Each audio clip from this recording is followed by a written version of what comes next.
While still analyzing the great and remarkable job done by the President in his address to the nation, the head of state spelled out a raft of measures aimed at putting money in the pocket of farmers.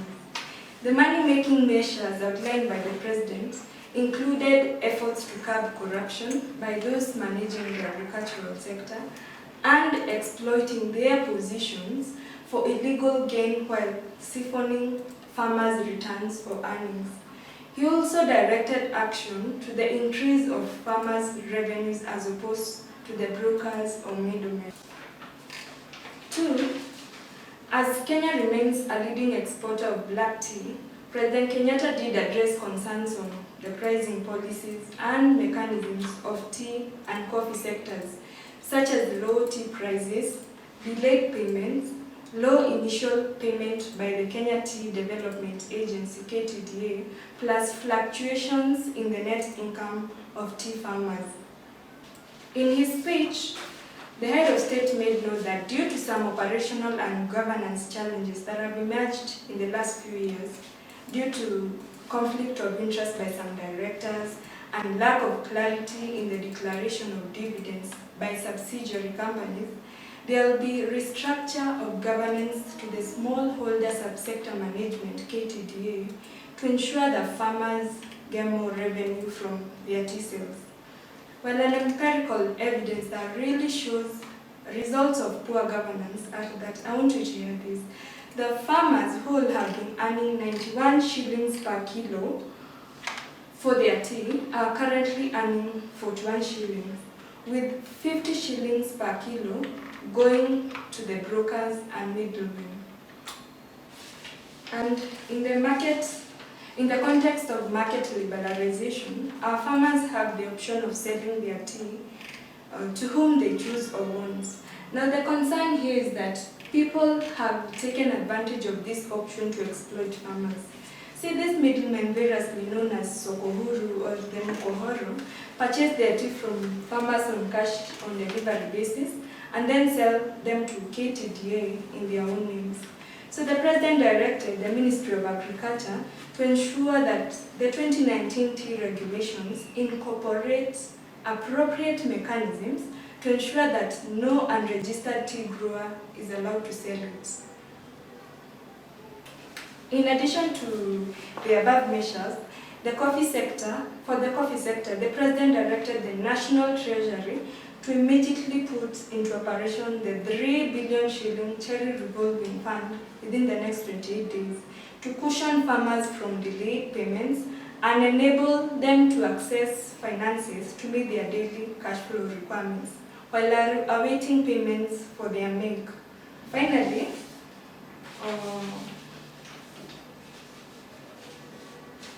the President also focused on milk, potatoes, rice, and banana producers in the agricultural sector. While milk farmers that have been getting poor returns against their high yields now have a reason to smile. So let's see why this. This is because in this sector, farmers have continued to get high milk yields, but due to excess supply, they usually receive low prices for their milk. And this situation has been aggravated by the invasion of powder milk, which is usually smuggled into Kenya from outside our East African region, causing financial hardship to our dairy farmers. So to deal with this, the President gave 3 practical directives. 1, he directed the National Treasury to release 500 million shillings to new KCC to purchase excess milk from farmers to convert it into powder milk for future use. And 2, boost the milk industry with a sum up of 1.07 billion shillings as a way to support their efforts. And lastly, protect the milk producers from illegal imports. He directed the Treasury to impose 16% VAT on milk products that have originated from outside the EAC. In addition to that, His Excellency directed KEBS Customs and the DCI to impound any powder milk that does not meet the Kenyan standards. Going forward, I have directed the National Treasury, the Ministry of Trade and Industry, the Ministry of Agriculture, and the Attorney General to finalize and gazette the newly developed Tea Regulation 2019 within the next 2 weeks. These regulations include establishment of the Green Leaf Pricing Formula Committee to determine the formula for pricing of green leaf.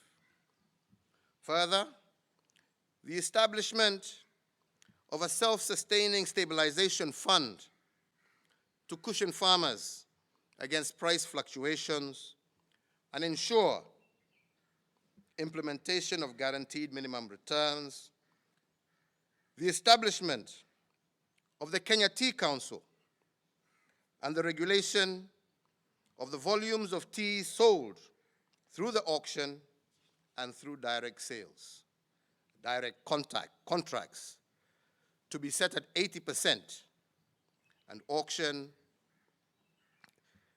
at 20%. Fellow Kenyans, the same problems of governance, conflict of interest, and scrupulous buying methods that have bedeviled our tea sector are also very similar to those in the coffee sector.